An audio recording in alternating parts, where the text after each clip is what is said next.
창세기 47장 23절부터 31절까지 말씀을 우리 함께 교독하도록 하겠습니다. 제가 먼저 읽겠습니다.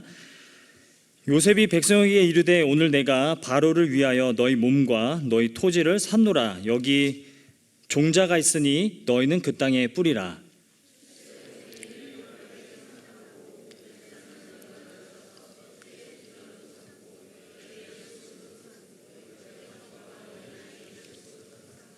그들이 이르되 주께서 우리를 살리셨사오니 우리가 주께 은혜를 입고 바로의 종이 되겠나이다.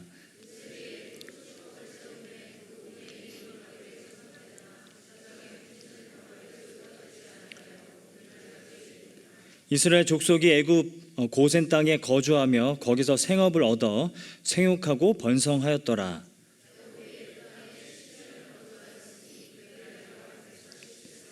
이스라엘이 죽을 날이 가까움에 그의 아들 요셉을 불러 그에게 이르되 이제 내가 내게 은혜를 입었거늘 청하노니 내 손을 내 허벅지 아래에 넣고 인애와 성실함으로 내게 행하여 애굽에 나를 장사하지 아니하도록 하라.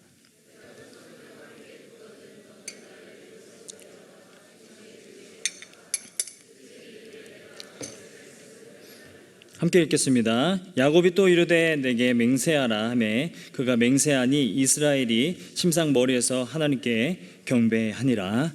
아멘.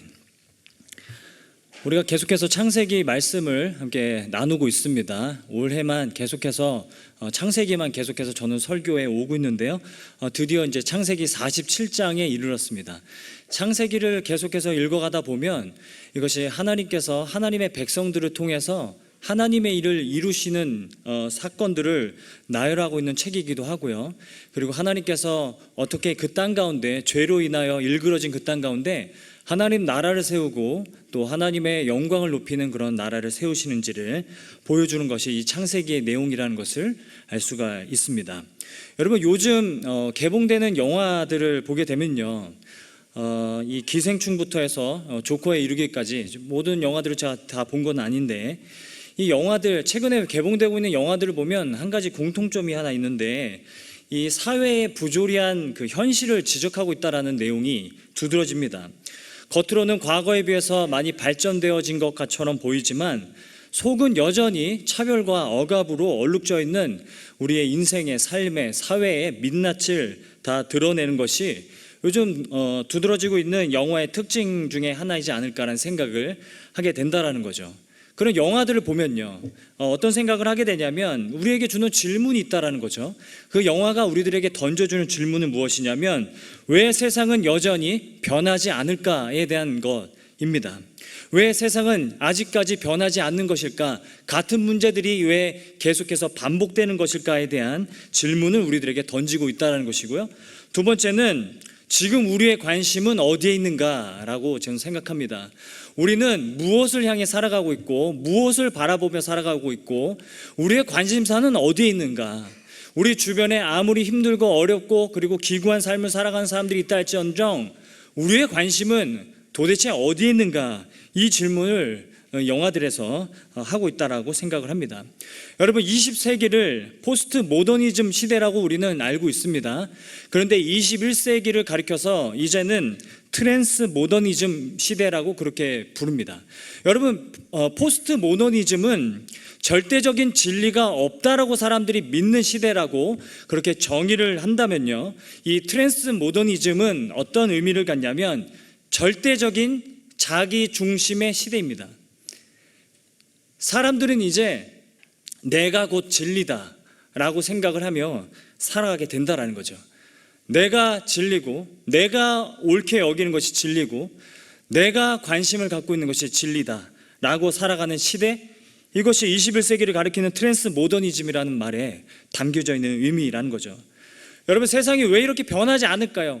겉모습은 변해가는 것 같지만 왜 이렇게 세상은 여전히 같은 문제를 가지고 끙끙거리며 살아가고 있는 것일까요? 왜 세상은 변하지 않습니까? 왜 악습이 여전히 남아있습니까? 여전히 세상은 더 나아지지 않고 있습니까?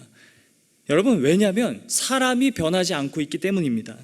사람이 여전히 변하지 않고 있기 때문에 세상의 틀과 형식과 제도가 바뀔지언정 사람은 금세 다시 악해질 수 있고 그리고 사람은 계속해서 자기중심적으로 변할 수 있는 존재들이기 때문에 어떤 제도가, 어떤 형식들이, 어떤 틀이 새롭게 좋은 모습으로 변화된다 하더라도 금세 사람에 의해서 변질되고 부패되더라라는 것이죠. 여러분, 단적인 예로 종교개혁이 일어난 지 500년이 지났지만 여러분, 다시 종교개혁 이전의 시대로 돌아가고 있는 것 같은 모습을 보여주는 것들이 있다는 거죠. 여전히 한국교회에도 다시 여러모로 개혁이 필요한 모습들이 보이게 된다는 겁니다. 그래서인지 과거에 종교개혁을 일으켰던 그 종교개혁가들의 슬로건이 이거였습니다. 개혁된 교회는 계속 개혁되어야 한다. 개혁된 교회는 멈추지 않고 늘 새롭게 개혁되어야 한다. 늘 하나님의 말씀에 비추어서 우리가 잘못 가고 있지는 않은가, 우리가 다른 길로 가고 있지는 않은가, 우리가 말씀에 합당한 삶을 살고 있지는 않은가 계속해서 생각해보고 분별해야 한다라는 것이죠. 그것이 개혁된 교회는 계속 개혁되어져야 한다라는 이 슬로건에 담겨있는 말이라는 겁니다. 늘 우리 자신을 말씀에 비추어야 합니다. 우리가 어떤 길로 가고 있는지, 우리가 무엇에 집중하며 살아가고 있는지, 우리가 무엇에 몰입되어 살아가고 있는지를 말씀을 통해서 우리는 계속해서 우리 자신을 되새기며 또 분별하며 바로잡아야 한다라는 것이죠. 오늘 이러한 맥락에서 오늘 말씀을 함께 보면요, 26절을 우리가 읽었지만 26절을 보게 되면 이제 애굽의 총리가, 이제 요셉이 애굽의 총리가 되고 애굽이 심한 기근을 받게 되었을 때 요셉이 굉장히 지혜로운 결정들을 내려서 그 애굽을 살리는 이야기를 하게 됩니다. 우리 26절만, 우리 47장 26절만 한번 함께 읽어보도록 하겠습니다. 시작. 요셉이 애굽 토지법을 세우매 그 5분의 1이 바로에게 상납되나 제사장의 토지는 바로의 소유가 되지 아니하여 오늘날까지 이르니라 라고 이야기하고 있다는 거죠.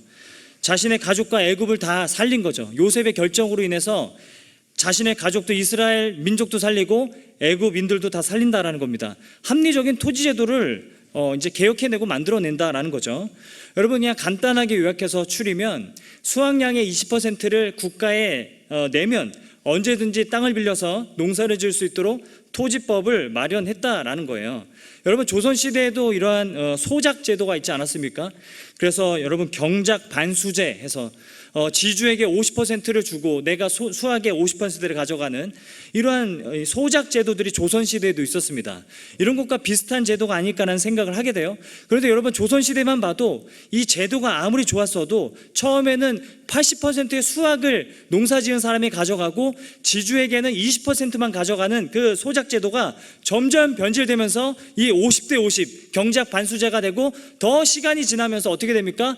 뒤집힌 80대 20이 되는 거죠. 지주에게 80을 주고 그 농사를 지은 사람이 20을 가져가고, 나중에는 90대 10, 지주에게 90을 주고 농사 지은 사람이 10을 가져가는 그러한 제도로 변질되어져 가는 것을 우리는 볼 수 있었습니다. 이런 것들을 볼 때 요셉이 지금 내리고 있는, 요셉이 개혁해내고 있는 토지 제도는요, 굉장히 합리적인 토지 제도였다라고 평가를 할 수 있다라는 것이죠. 25절만 봐도 그렇습니다. 25절을 보면요, 우리 25절을 같이 한번 읽어보도록 하겠습니다. 시작. 그들이 이르되 주께서 우리를 살리셨사오니 우리가 주께 은혜를 입고 바로의 종이 되겠나이다 라고 이야기한다라는 거예요. 애굽 사람들도 요셉의 이러한 결정과 요셉의 이 토지 제도에 대해서 찬성하고 있는 모습들을 보게 된다라는 겁니다. 그런데 여러분, 성경을 읽으면서 허망하다는 말이 생각이 드는 이유는 무엇이냐면, 이 아무리 좋은 토지 제도도요, 한계를 가지고 있다는 것을 우리는 보게 돼요. 여러분, 바로 왕 밑으로 모든 사람들이 다 바로의 종이 됩니다. 그리고 모든 토지들은 바로의 소유가 되어서 누구든지 20%를 국가에 내면 누구든지 토지를 얻어다가 농사를 지을 수 있는 그런 제도가 되죠. 그런데 어떤 일이 일어납니까? 창세기가 끝나고 출애굽기가 시작되면요, 왕이 바뀝니다. 애굽의 왕이 바뀌니까 다 바뀐다라는 거예요. 왕이 바뀌니까 더 애굽은 포악한 나라가 되어버리더라라는 것이죠. 출애굽기 1장, 우리 잠시만 넘어가 보면요, 출애굽기 1장 8절을 보면 이렇습니다. 제가 읽어드리면요, 요셉을 알지 못하는 새 왕이 일어나 애굽을 다스리더니 그가 그 백성에게 이르되 이 백성 이스라엘 자손이 우리보다 많고 강하도다. 자, 우리가 그들에게 대하여 지혜롭게 하자. 두렵건대 그들이 더 많게 되면 전쟁이 일어날 때에 우리 대적과 합하여 우리와 싸우고 이 땅에서 나갈까 하노라 하고 라고 이야기하고 있다는 거죠.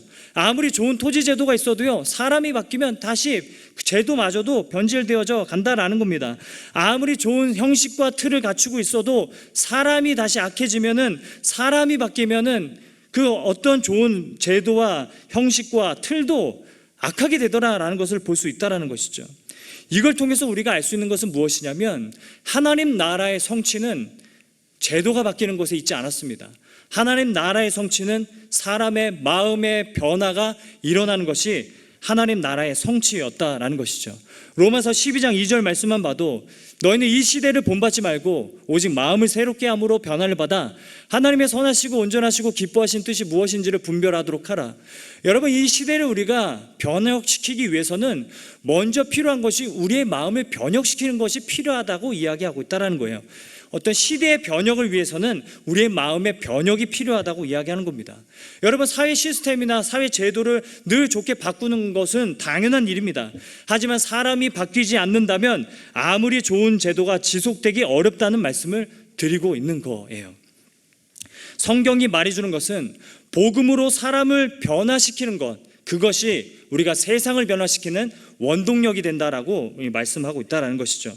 그래서 교회를 변화시키고 세상을 변화시키는 그 원동력은 어디서 나오는가? 복음으로 우리의 마음을 변화시킬 수 있을 때, 우리가 변화될 때, 우리가 더 거룩하게 변화되어질 수 있을 때 세상에 그런 변화가, 지속적인 변화가 일어날 수 있게 된다라고 이야기하고 있는 겁니다. 그래서 중요한 것은 무엇이냐면, 세상이 형식과 틀이 변하는 것보다 더 중요한 것은, 먼저 되어야 되는 것은 우리의 마음의 변화가 일어나야 한다라는 것이죠. 영화 조커를 보았습니다. 송지수 목사님하고 같이 보러 가려고 했는데 이제 좀 부담스러워 하시더라고요. 그래서 바쁘시기도 하고 그래서 제가 먼저 보러 갔습니다. 이 조커 영화를 보는데 이제 연기를 너무 잘하는 거예요. 연기를 너무 잘해가지고 정말 영화 보는 내내 푹 빠졌습니다. 제가 뭐 스포일은 하지 않도록 하겠습니다. 내용은 얘기하지 않을게요. 근데 영화를 보고 며칠간 그 영화에 너무 몰입되어 있었던 것 같아요. 그래서 심하게 막 웃는 사람만 봐도 그냥 의심하게 되고 막 그런 일들이 있었습니다. 그리고 제가 자꾸 웃는 게 이게 저도 뭔가 뭐 이런 생각도 하고, 아무튼 영화에 푹 빠져 있었던 적이 있었어요. 그래서 주변에 영화를 보면서 우리 세상에는 이러한 아픈 사람들이 굉장히 많구나, 이 부조리한 인생을 살아가는 사람들이 굉장히 많구나라는 생각을 하면서 굉장히 마음이 아팠던 적이 있었습니다. 그런데 더 가슴이 아팠던 건 뭐냐면, 우리 주변에 그러한 부조리한 인생을 살고 있는 사람들이 많다라는 사실보다도 더 가슴이 아팠던 건, 많은 사람들이 이 영화를 보고 세상에 이러한 부조리한 인생을 살아가고 있는 사람들을 안타까운 사람들이 분명히 많을 텐데, 심지어는 미디어에서는 이 영화 때문에 폭동이 일어나지 않을까라는 걱정이 된다라고 얘기할 정도로 많은 사람들이 이 영화를 보면서 우리 사회의 어떤 부조리한 모습들이 조커와 같은 사람들을 많이 만들어내는 게 아닐까라는 생각을 사람들이 많이 하게 되는데, 제가 가슴이 아팠던 건 금세 식겠구나, 근세 사람들은 또 무관심해지겠구나 였습니다. 여러분, 저 그렇지 않습니까? 우리는 너무 쉽게 마음이 식어집니다. 무관심해집니다. 우리가 마음이 새롭게 변하는 것 같아도 방심하는 사이에 우리의 마음은 다시 옛날에 우리가 가지고 있었던 마음의 상태로 돌아가는 게 아닐까라는 생각을 하게 되었다라는 거예요. 말씀을 준비하면서 지금 시간이 굉장히 없습니다. 여러분 느껴지시겠지만 지금 설교할 수 있는 시간이 굉장히 짧아서 그냥 다 추리고 간단하게 얘기하면 제 생각도 좀 꼬이고 있는데, 여러분, 말씀을 우리가 날마다 묵상하잖아요. 그리고 매주마다 우린 복음을 듣고 있습니다. 그리고 복음에 대해서 그 어느 해보다도 더 열심히 배우고 또 가르치고 선포하고 했던 한 해가 아닌가라는 생각을 하게 돼요. 그런데 여러분, 그래서 여러분의 마음이 변하셨습니까? 여러분의 삶이 좀 나아지시고 여러분의 삶이 좀 달라지셨습니까? 여러분의 인생이 여러분 더 거룩하게 바뀌셨습니까? 여러분, 우리는 바뀌는 듯 하다가 다시 예전의 모습으로 돌아오고 있는 것을 반복하고 있지는 않습니까? 그런 생각이 들었다라는 거예요. 너무 허망하다는 생각도 든다라는 거예요. 이렇게 계속해서 핏대를 세워가면서 복음을 선포하는 것이 우리들을 변화시킬 수 있을까라는 생각이 들기도 했다라는 것이죠. 여러분, 야고보서 1장을 보게 되는데요, 이런 말씀이 있습니다. 자유롭게 하는 율법을 들여다보는 자는 그냥 말씀만 읽는 자가 아니라 그 말씀을 가지고 실천하는 자이다라는 말씀이 나옵니다. 그러니까 복음을 정말 배운다는 것은 그냥 복음을 읽고 이해하는 것에서 그치는 것이 아니라 이 복음대로 살아보려고 노력하고 살아보려고 내가 손과 발을 움직여서 실천해 볼 때 그 순간이 정말 배우고 있는 순간이라고 말씀하고 있다는 거예요. 우리는 머릿속으로 생각하고 이 말씀대로 살아가면 어떨까, 다 합리적인 계산이 다 된 후에 움직입니다. 하지만 성경이 우리들에게 도전하는 것은 너희가 들은 대로, 너희가 알고 있는 대로 한번 살아보라는 것을 도전합니다. 우리가 살아가려고 노력할 때 그 복음이 우리에게 실제가 되어지고 그 복음이 우리의 삶 속에 역사하여서 우리의 마음을 바꾼다라고 말씀하고 있다는 거예요. 여러분, 복음대로 살아가는 게 무엇입니까? 야고보서 1장을 보게 되면 무엇을 말씀하시냐면 혀에 재갈을 물리고 그리고 고아와 과부를 환난 중에 돌보는 것, 그것이 우리가 복음대로 살아가는 거라고 이야기합니다. 여러분, 우리가 복음적으로 살아갈 때 가장 중요한 것은 우리 주변에 연약하고 가난한 사람들을 돌보고 그 사람들을 위해서 기도하며 교회가 나아가는 것, 그것을 우리가 집중하며 살아갈 때 비로소 우리가 복음적인 삶을 살아갈 수 있다고 이야기할 수 있다라는 것이죠. 여러분, 우리는 매주 복음을 듣습니다. 그래서 이런 생각도 해봐요. 매주 복음을 듣고 있는 것이 그냥 복음으로 우리가 죄와 싸우고 세상에 나아가는 무기가 되는 게 아니라 우리는 자꾸 복음 뒤에 숨는 것이 아닌가라는 생각을 해보게 됩니다. 여러분, 오늘도 저는 선포할 거예요. 예수 그리스도의 십자가의 보혈이 여러분의 모든 죄를 사하여 주십니다. 그리고 우리가 어떤 허물과 어떤 잘못이 있다 할지라도 예수님 앞에 나아가면, 예수님의 이름으로 나아가면 여러분의 죄를, 여러분의 허물을 용서해 주십니다. 그런데 이 말이 어쩌면 어떤 사람들에게는 그냥 죄를 다 덮는, 죄를 그냥 다 덮어버리는 용도로 그냥 들리는, 이용되어지는 그런 사실이 아닌가 하는 생각을 해보게 됩니다. 그냥 마음 편하려고, 그래, 죄가 내 용서되어졌다고, 그래, 한 주간 마음 편히 살아가자, 내 마음을 편하게 해주는 그런 이야기로만 들리지 않는가라는 생각을 해보게 된다는 거예요. 하나님께서 우리들에게 복음을 죄와 싸우는 무기로 주셨습니다. 이 말이 무엇이냐면 우리가 복음을 붙들고 날마다 죄를 고백하며 나아갈 수 있도록 도와주셨다는 거예요. 여러분, 우리가 복음을 믿는다면 더 담대하게 우리의 죄를 고백하면서 하나님 앞으로 나아갈 수 있는 거죠. 하지만 우리가 복음을 온전히 믿지 못하기 때문에 우리는 자꾸만 하나님 앞에서 기도할 때도 죄를 고백하는 게 아니라 두리뭉실하게 대충 넘어가 버립니다. 여러분, 우리가 복음을 이용하고 있는지 아니면 복음으로 싸우고 있는지 이것을 분별해주면 중요한 사실이 있습니다. 그게 뭐냐면, 여러분 지금 요즘 기도할 때 죄를 고백하고 계십니까? 예요. 여러분, 요즘 기도할 때, 요즘 여러분 살아갈 때 죄를 하나님 앞에 낱낱이 고백하고 계십니까? 여러분, 우리가 죄를 낱낱이 고백하지 못하는 이유는 두 가지 중에 하나입니다. 죄에 대해서 심각하게 생각하지 못하거나 아니면 복음을 믿지 못하는 거예요. 하나님께서 과연 나의 죄를 용서해 주실까? 애매하고 불안하게 우리는 받아들이고 있기 때문에 우리는 복음을 가지고 죄를 죽이며 죄를 온전히 용서함을 받으며 살아가기보다는 그냥 죄를 날마다 그냥 대충 덮으며 살아가고 있는 건 아닌가라는 생각을 해보게 된다라는 것이죠. 복음은 예수가 나를 위해 죽으셨다는 사실입니다. 여러분, 이 사실을 믿는다면 우리는 날마다 더 우리의 죄를 고백하면서 나아갈 수 있어야 합니다. 제 아들이 가끔 장난을 심하게 칠 때가 있어요. 그래서 얼마 전에는 집도 나갔습니다. 한 15분 정도 집을 나갔어요. 아빠랑 싸우더니, 그것도 제가 뭐 그렇게 잘못한 건 아니라고 생각을 하는데 저랑 이렇게 장난치는 놀이를 하다가 제가 좀 심하게 때렸거든요. 그랬더니 아빠랑 안 놀아 그러면서 집 나갈 거야 하더니 자기 집에 있는 자기가 만든 검은고 장난감, 인형, 베개, 이불 다 가지고 집 앞에 나가가지고 그 이불을 깔고 그 앞에 누워 있는 거예요. 그랬더니 자기는 여기 집 나왔으니까 자기는 여기서 살겠다라는 거예요. 그래서 제가 제 아들에게 밖에 나가서 들어오라고, 괜찮다고 들어오라고 얘기했습니다. 근데 이제 아빠랑 얘기하지 않겠다라고 그렇게 계속 얘기하는 거예요. 그래서 어떻게든 아이를 이제 설득을 시켜가지고 호랑이 온다, 고양이가 물어간다 막 이렇게 얘기해가지고 어떻게든 아이를 데리고 들어왔어요. 들어왔는데 여러분, 그 아이가, 제 아들이 계속해서 이제부터는 틈만 나면 그냥 집을 나가겠다는 소리를 너무 그냥 밥 먹듯이 하게 된다라는 거죠. 여러분, 우리가 죄에 대해서 진지하게 생각하고 넘어가지 않으면 여러분, 자꾸만 우리는 죄에 대해서 오히려 더 무감각해집니다. 복음을 오히려 이용해서 우리가 죄를 지어도 마음 불편하지 않는 용도로 그 복음을 사용할 때가 분명히 있을 수 있다는 거죠. 하나님은 복음을 우리들에게 손에 쥐어주셨습니다. 복음을 가지고 죄와 싸우고 담대하게 우리가 죄와 허물들을 예수 그리스도 앞에 고백하며 나아가도록 하셨다라는 것이죠. 이렇게 우리가 복음을 통해 죄와 싸우며 나아갈 때 우리의 마음이 변화되어지는 겁니다. 우리의 마음 가운데 완악함과 굳어짐과 그리고 무관심이 걷어지는 겁니다. 하나님은 우리가 그렇게 살아가기를 원하십니다. 여러분, 우리가 그렇게 살아갈 수 있을 때 우리는 이 세상을 돌아볼 수 있게 되는 겁니다. 여러분, 요즘 우리의 마음이 너무 무관심해지지 않습니까? 세상에 대해서, 우리 주변 사람들에 대해서 너무 무관심해져 가고 있지는 않습니까? 여러분, 그 이유는 무엇이냐면 우리가 많은 죄악들을 대충 넘어가 버리기 때문이라고 생각을 합니다. 하루를 마치면 오늘 어떤 죄를 내가 지었는지, 그리고 어떤 죄 때문에 내가 상처를 받았는지 하나님 앞에 고백하며 나아갈 수 있어야 할 텐데, 우리는 대부분 어떻게 하루를 마감합니까? 그냥 드라마 보다 잔다라는 거예요. 그냥 유튜브 보다가 그냥 SNS 하다가 그냥 잠들어 버린다라는 겁니다. 그리고는 그런 상태로 주일에 와요. 복음을 들어요. 아, 내 죄를 용서해 주시는구나.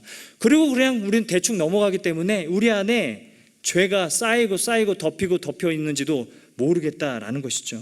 여러분, 우리에게 이런 은혜가 있기를 원합니다. 여러분, 복음을 무기로 주셨습니다. 우리가 예수 그리스도께서 우리의 모든 죄를 용서해 주신다는 것을 우리가 확실히 믿고 그 사실을 우리가 의지하며 나아갈 수 있다면, 우리가 날마다 죄를 고백하면서 낱낱이 고백하며 더 담대히 고백하며 나아갈 수 있게 된다라는 것이죠. 여러분, 말씀을 맺도록 하겠습니다. 여러분, 우리가 살아갈 때 우리가 무엇에 관심을 갖고 살아갑니까? 여러분, 요즘에 여러분이 살아가실 때 어떤 것에 관심을 갖고 계십니까? 제가 책을 읽다가 이런 글귀를 발견했습니다. 존 오웬의 죄 죽이기라는 책에서 읽은 내용인데요. 날마다 죄를 고백하고 있는가? 그렇지 않다면 죄의 용서를 받고 있다는 착각을 하는 것뿐이다. 죄의 용서의 은혜로 살아가는 것이 아니라 더 뻔뻔해지고 결국에는 다른 사람들의 평판과 겉모습에만 우리가 치중하며 살아가게 된다라는 것이죠. 여러분, 2019년도도 이제 한 달여 정도밖에 안 남았습니다. 우리가 이 한 해를 마무리하기 전에 우리의 죄를 하나님 앞에 고백하며, 우리의 허물들을 하나님 앞에 고백하며, 우리의 마음이 변화되어지기를 위해 고백하며 간구하며 나아갈 수 있는 그런 은혜가 될 수 있기를 소망합니다. 그래서 우리 주변을 바라보고 우리가 무심코 지나왔던 그 길을, 우리가 무심코 지나오던 그 사람들을 다시 한번 돌아볼 수 있는 그 은혜가 저와 여러분에게 나타나기를 간절히 소망합니다. 한 주간 복음으로 살아가고 복음을 무기로 삼아서 복음 뒤에 숨는 것이 아니라 복음을 무기로 삼아 담대하게 죄를 고백하고 허물을 고백하며 날마다 예수 그리스도에게로 나아가 우리의 모든 허물과 죄에서 우리를 용서해 주시는 예수 그리스도의 은혜로 말미암아 살아감으로 우리의 마음이 새롭게 되어 날마다 시대를 분별하며 그 세상을 바라보며 살아가며 기도하며 나아가는 저와 여러분 되기를 주님의 이름으로 간절히 소망합니다. 우리 시간 같이 한번 기도하는 시간을 좀 갖도록 하겠습니다. 이 시간 같이 한번 기도하며 나아갈 때, 하나님, 내가 하나님 앞에 지었던 죄와 허물들을 고백하며 나아갈 수 있도록 도와주옵소서. 만일 우리가 우리 죄를 자백하면 그는 미쁘시고 의로우사 우리 죄를 사하시며 우리를 모든 불의에서 깨끗하게 하실 것이요, 요한일서의 말씀처럼 하나님, 우리의 죄악들을, 우리의 허물들을, 하나님, 내 안에 뭐가 문제인지, 어떤 것이 고장나 있는지, 어떤 상처를 입고 있는지 하나님 앞에 고백하며 하나님과 독대하는 시간 되게 하여 주옵소서. 하나님, 우리의 허물과 우리 안에 있는 상처들을 온전히 예수 그리스도에게 가져가 예수 그리스도의 보혈로 말미암아 치유되고 회복되어지게 하여 주시며, 우리가 다시 하여금 죄의 용서함의 은혜를 힘입어 이 세상을 더 담대하게 또한 겸손하게 살아갈 수 있도록 도와주시옵소서. 이런 마음을 가지고 우리 같이 한번 우리 죄를 자복하며 우리의 죄를 하나님 앞에 고백하며 우리의 마음의 공허한 마음과 우리의 마음 가운데 거스러지는 모든 마음들을 하나님 앞에 고백하며 이 시간 잠시 기도하며 나가도록 하겠습니다. 기도하겠습니다.